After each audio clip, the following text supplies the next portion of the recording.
Você trabalha duro, investe pesado em tráfego pago e no fim do mês mal sobra dinheiro. O custo para adquirir um cliente está cada vez mais alto e o lucro não para de diminuir. Mas e se eu te mostrasse um jeito de inverter essa lógica? Um jeito em que você é pago para fazer marketing. Sim, ser pago para fazer marketing. Quer saber como fazer isso? Então fica comigo nesse vídeo. Seja bem-vindo ao canal do Moa. Aqui eu te mostro o empreendedorismo na prática, sob a visão do dia a dia de quem está construindo um negócio digital. Eu estava conversando com um colega um dia desses, ele era empreendedor também, ele era CTO de uma startup. Acabou que não deu certo, não lembro ao certo se a startup não deu certo ou se ele resolveu sair, né? Mas eu sei que ele resolveu voltar para o mercado de trabalho de peito aberto, né? Só que dessa vez não para ser CTO, nem mesmo para ser C-level, né? Ele recomeçou a carreira dele como um novato, entre aspas, né? Na área de produto. E aí ele cresceu rapidamente e tal, e hoje ele é CPO, né? Então, ou seja, ele é Chief Product Officer, né? Chefe de produto. É doido, né? Porque ele decidiu dar alguns passos atrás, né? E quando eu falo alguns passos atrás, leia-se ganhar menos, para recomeçar numa nova carreira, né? Tudo bem que existe relação, né, entre tecnologia, produto, não é necessariamente uma nova carreira, mas ainda assim é um recomeço, né. E aí eu perguntei para ele: "Por que você decidiu sair de tecnologia, sair de programação, né, da parte mais de engenharia para ir para produto?". E aí ele falou: "Porque eu queria ficar mais perto do business". Eu inconscientemente fiz um caminho parecido, né. Eu comecei como programador, eu cheguei a ter fábrica de software, né, vender software para os outros, mas aí eu percebi que executar tecnologia, eu estava meio longe do dinheiro, né. Não foi uma decisão, não foi uma clarividência, assim: "Nossa, agora eu percebi, faz todo sentido", foi meio intuitivo, né. Queria ganhar mais dinheiro, e aí eu olhei, eu falei: "Ah, marketing dá mais dinheiro, pelo que eu tô vendo". E eu acabei "migrando", entre aspas, né, para a área de marketing. E aí esse movimento meio que me deixou mais perto da área de negócios também, né. Eu fiz essa introdução para te dizer que o programador, via de regra, ele é um implementador, né. Ele sabe muito bem como solucionar aquele problema que ele está solucionando, né, mas dificilmente ele sabe o porquê que ele está solucionando aquele problema. Falta ao programador entender conceitos de finanças, de marketing, de vendas, conceitos de contabilidade, conceitos de negócios como um todo, né. Ou seja, falta para o programador entender que a tecnologia, ela não é um fim em si mesmo. A tecnologia é um meio para se atingir um objetivo, né, geralmente para se resolver um problema. Pausa rápida. Se você está curtindo o conteúdo, se inscreve na newsletter do Mo. É grátis e eu envio todo sábado um conteúdo igual a esse, só que muito mais aprofundado, porque é texto, né? Para se inscrever, toca no primeiro link que está aqui na descrição. Valeu. A palavra empreender, ela vem do latim, né, ela tem origem no latim e é algo como empreendere, ou empreendere, não sei exatamente como que se pronuncia isso, né, mas significa tomar, apanhar, agarrar. A raiz dessa palavra, ela tá relacionada com, a iniciativa, né, com tomar ação, com, ir para frente. A palavra empreendedorismo, ela chegou no português através do idioma francês, né, que é o entreprendre, não sei como é que se pronuncia também, que quer dizer empreender, né, ou seja, realizar algo. E ela passou a ser usada para descrever pessoas que empreendem, né, ou seja, que tomam atitude, que tomam risco. O que acontece numa dinâmica capitalista é que o investidor, ele coloca dinheiro na mão do empreendedor, o empreendedor constrói um empreendimento, e aí com o sucesso financeiro desse empreendimento, ele retorna o capital do investidor mais os juros e coloca o resto do dinheiro no bolso como lucro. Uma das siglas mais usadas quando a gente fala de investimento é ROI. ROI é uma abreviatura para Return of Investment. Então, ou seja, o retorno do investimento. O investidor, ele investe o dinheiro dele no empreendedor para que esse empreendedor retorne o dinheiro mais juros, né? Então, é o ROI, é os juros. O empreendedor, ele pega o dinheiro do investidor, coloca no negócio, faz mais dinheiro com esse dinheiro, devolve o dinheiro do investidor e coloca o resto no bolso. O ROI do empreendedor é o lucro do negócio. No fim do dia, tá todo mundo tentando maximizar retorno sobre investimento, tanto o empreendedor quanto o investidor. E aí entra o tal do CAC e do LTV. Talvez você já tenha ouvido falar desses termos, muito provavelmente você já ouviu. Porra, termo batido, né? Mas do jeito que eu vou apresentar aqui para você, talvez você nunca tenha ouvido, tá? CAC é a sigla para custo de aquisição de clientes. Então, ou seja, é o quanto você gasta para trazer um cliente para o seu negócio. E dentro desse cálculo, né, para calcular o CAC, não é só o investimento em tráfego pago, não é só investimento em mídia. Você tem também investimento no time de vendas, investimento no time de marketing, investimento em ferramentas, né? É todo o dinheiro que você gasta dentro da sua empresa para poder trazer um novo cliente. LTV é a sigla para Lifetime Value. Então, ou seja, qual que é o valor que esse cliente traz para você ao longo de toda a sua permanência como cliente no seu negócio, né? A matemática aqui é muito simples. Para você ter um negócio lucrativo, para você ter um negócio sustentável financeiramente, o seu LTV tem que ser pelo menos 3 vezes maior que o seu CAC. E esse número é um número meio mágico. Por quê? Porque se for menor que 3, significa que a sua operação ela é ineficiente. Ou seja, você está correndo muito risco para trazer pouco retorno financeiro. Se ela for maior que 3, significa que você está correndo pouco risco e você está deixando dinheiro na mesa. Então a gente tem que sempre buscar ficar nos 3, né? Então, ou seja, R$ 1 para CAC, R$ 3 para LTV. Essa é a conta matemática básica. E aí, por que 3, né? Por que todo mundo fala que, nossa, tem que ser 3? Por que não pode ser 2? Por que não pode ser 4? Por que é esse número mágico de 3?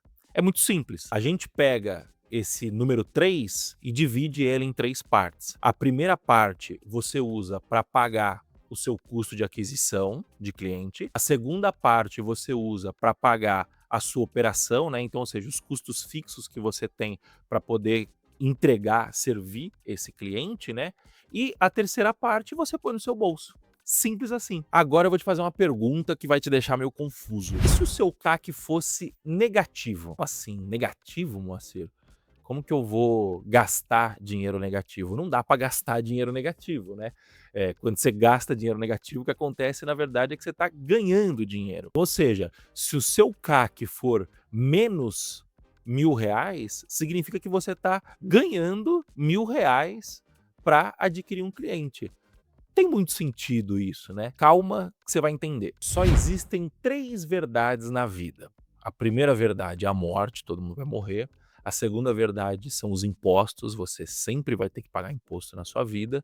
E a terceira verdade é que o CPM sempre vai aumentar. O que é o CPM, né? CPM é uma sigla para custo por 1.000 impressões. Então, ou seja, é o quanto você paga para aparecer 1.000 vezes para os seus potenciais clientes. Quando eu comecei no marketing digital, lá em 2019, nos primeiros lançamentos da DevPro, eu lembro que a gente pagava tipo R$ 3 num lead, né? Depois, lá para 2021, 22, a gente já estava pagando R$ 7 no custo por lead. Então, ou seja, né, o custo por lead mais que dobrou em menos de 2 anos. Como o custo por lead ele é produto do custo por 1.000 impressões, né? O que aconteceu, na verdade, foi que o custo por 1.000 impressões aumentou e, consequentemente, o custo por lead aumentou. Se a gente cortar agora aqui para 2025, a gente está pagando uma média de R$ 60 por lead aqui no Tintim. Você tem noção? Pulou de R$ 3 lá para 2019 para R$ 60 para hoje em dia. Beleza, não é exatamente essa conta, são públicos diferentes.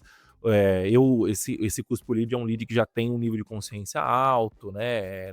Não vou entrar nesse mérito, né? Mas a conta serve para ilustrar, para te mostrar que o CPM sempre vai subir. E a explicação para isso é muito simples. Primeiro que a gente teve o Covid-19, que digitalizou todo mundo e digitalizou também a verba de publicidade, né? Então, a partir de 2020, a gente teve muito mais dinheiro sendo investido na mídia digital. Isso já encareceu por si só o custo de mídia. E também porque a mídia funciona meio que como um leilão. Ou seja, você tem um espaço publicitário e aí o algoritmo faz uma regra de leilão e quem pagar mais caro leva aquele espaço publicitário, né? O que acontece é que cada vez mais existem anunciantes e cada vez menos existem espaços para que se veicule propaganda. O Reels, TikTok, Shorts foi uma alternativa para isso, justamente porque você aumenta o watch time, né, o tempo de tela de uma pessoa e, consequentemente, se a pessoa está vendo mais tempo, a gente tem mais espaço para poder mostrar publicidade para essa pessoa. E aí, num cenário desse, fica cada vez mais difícil você ter lucro, né? Porque o custo de mídia está aumentando. E você não consegue aumentar o preço na mesma velocidade, né? E além do que, o mercado vai se sofisticando. Então, no mercado sofisticado, é mais difícil vender um preço mais caro, né? Então você tende a abaixar o preço, na verdade, né? Mas o pulo do gato é o seguinte: você não precisa ter lucro. Como assim, Moacir? A minha empresa não precisa ter lucro? Não, a sua empresa precisa ter lucro, né? O que eu tô falando é que nessa primeira venda, você não precisa ter lucro.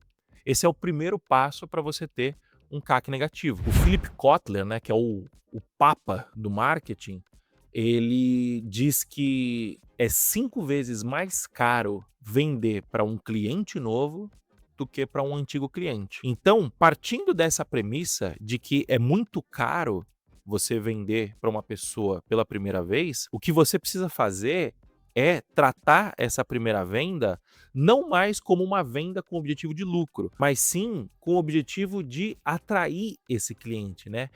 Essa primeira venda vira uma isca de cliente. A ideia aqui é usar um produto barato e de preferência que permita uma compra por impulso até, né? Por quê? Porque aí você consegue usar esse mecanismo para poder atrair esse cliente e usar esse produto para formar a sua base de clientes e de leads. Então, sei lá, por exemplo, imagine que você tem uma loja de colchão e você quer vender colchão. Uma estratégia que você pode usar aqui é fazer, por exemplo, uma promoção de travesseiro, porque quem está interessado em comprar travesseiro, muito provavelmente está interessado em comprar colchão também. E aí você pega um travesseiro, faz a preço de custo, vende travesseiro a rodo, e aí o que você consegue com isso?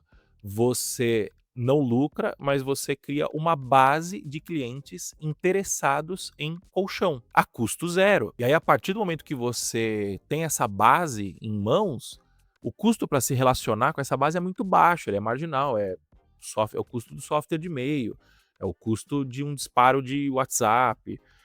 Então, ou seja, você consegue impactar esse cliente, esses leads que foram atraídos pela promoção de colchão, praticamente de graça. Sendo assim, o seu lucro ele vai acontecer na próxima venda. Então, ou seja, você trouxe, sei lá, 1.000 pessoas vendendo travesseiro, 3, 5% dessas pessoas muito provavelmente vai estar interessada em vender colchão. Você vai conseguir converter 3, 5%. O ticket do colchão é infinitamente maior do que o do travesseiro, e aí o seu lucro vem nessa segunda venda, entendeu? E essa segunda venda vai acontecer com CAC zero, porque você já tem esse cliente na base, entendeu? Tá bom, Moacir, CAC zero, mas você me prometeu CAC negativo. Quando que o CAC negativo acontece? O CAC negativo acontece se você tem lucro na primeira venda. Não é o ideal, tá? Já vou falar aqui para você. Porque se você está tendo lucro na primeira venda, é possível que você esteja desperdiçando potencial de crescimento. Então, é muito melhor que você venda 10.000 travesseiros sem lucro do que você vender 2.000 travesseiros com lucro. Por quê? Porque o ticket médio do colchão é muito maior. E se você tiver 10.000 potenciais compradores para colchão, você vai conseguir vender muito mais, converter muito mais essa base, muito mais pessoas, né? O faturamento total vai ser muito maior do que se você estiver tentando converter uma base de 2.000 pessoas. Então esse é o conceito do vídeo, né? Mas eu quero continuar aqui e puxar a sardinha para o meu lado, né? E dizer para você por que software como serviço é provavelmente o melhor tipo de negócio do mundo, tá? Aqui no Tintim, a gente não tem um produto de entrada ainda para poder oferecer para esse cliente e atrair esse potencial cliente para depois converter, vender Tintim lá na frente, né? Só que, ao mesmo tempo, a gente meio que tem um produto de entrada, que é o próprio Tintim, entendeu? Vou te explicar. O software como serviço, ele é um acesso que a gente fornece, né, para um software e que a gente cobra mensalmente por esse acesso. Então o que acontece na prática é que todo mês eu faço uma nova venda para esse cliente. Só que o grande barato é que eu estou fazendo uma nova venda do mesmo produto. Então, ou seja, eu estou vendendo o mesmo produto várias e várias e várias e várias vezes para o mesmo cliente. Então, se por exemplo, o meu software custa R$ 100 por mês e eu gasto, sei lá, R$ 300 para adquirir um cliente, significa que eu estou tomando um prejuízo de R$ 200 de largada, né? Mas, se esse cliente ficar 12 meses comigo, por exemplo, significa que, na verdade, eu estou tendo R$ 1.200 de faturamento. Então, ou seja, é 4 vezes mais o valor do CAC. Por quê? Porque eu fiz 12 vendas para esse cliente ao longo do ano. Nesse caso aqui, nem seria o ideal, né? Eu posso gastar, eu tenho margem para aumentar o meu orçamento para poder gastar até R$ 400 para poder adquirir um cliente nesse exemplo. E o fato de eu vender só um produto para o meu cliente me dá uma vantagem muito boa, porque eu não preciso ficar fazendo várias estruturas de vendas, eu não preciso treinar um vendedor para vender vários produtos diferentes, eu não preciso ter um marketing para cada produto, eu consigo focar todos os meus esforços em dominar o que é vender Tintim. Então eu simplifico a minha operação, mantenho o foco e maximizo o meu potencial de lucro. Para a gente finalizar aqui, né, o meu objetivo com esse vídeo é instigar em você esse olhar financeiro da parada, né? Se a sua empresa não tem investidor externo, saiba que o investidor é você. Você pode não estar investindo dinheiro, mas com certeza você está investindo tempo, que talvez seja um ativo mais precioso ainda do que o dinheiro. Existe um custo de oportunidade aí, né? O seu papel aqui como empreendedor e também como investidor do seu negócio, né, é buscar formas de maximizar o seu retorno sobre investimento. Pode ser vendendo um produto só com lucro, pode ser colocando um produto na frente como uísque e vendendo outros atrás, não importa. O seu objetivo é maximizar retorno sobre investimento. Fica com isso na cabeça. Se você chegou até aqui, muito obrigado. Eu sou o Moacir Moda, eu programo há mais de 15 anos, eu abri meu primeiro CNPJ há 10 anos atrás e atualmente eu estou construindo o Tintim, que é um software que ajuda pequenas e médias empresas a venderem mais através da internet. Aqui no canal do Moa, eu compartilho os bastidores, né, da construção dessa empresa e compartilho também os aprendizados dos últimos anos aí dessa longa jornada de empreendedorismo. Eu compartilho isso aqui no canal do Moa e eu compartilho também lá na newsletter do Moa, que é um texto que eu envio todo sábado na caixa de e-mail dos meus assinantes, né? Lá eu consigo me aprofundar muito mais porque é texto, né? Texto dá essa possibilidade pra gente. Eu te convido a se cadastrar na newsletter do Moa, é de graça. Para se cadastrar, toca no link que tá aparecendo aqui na descrição, tá bom? Valeu, falou, tchau, tchau.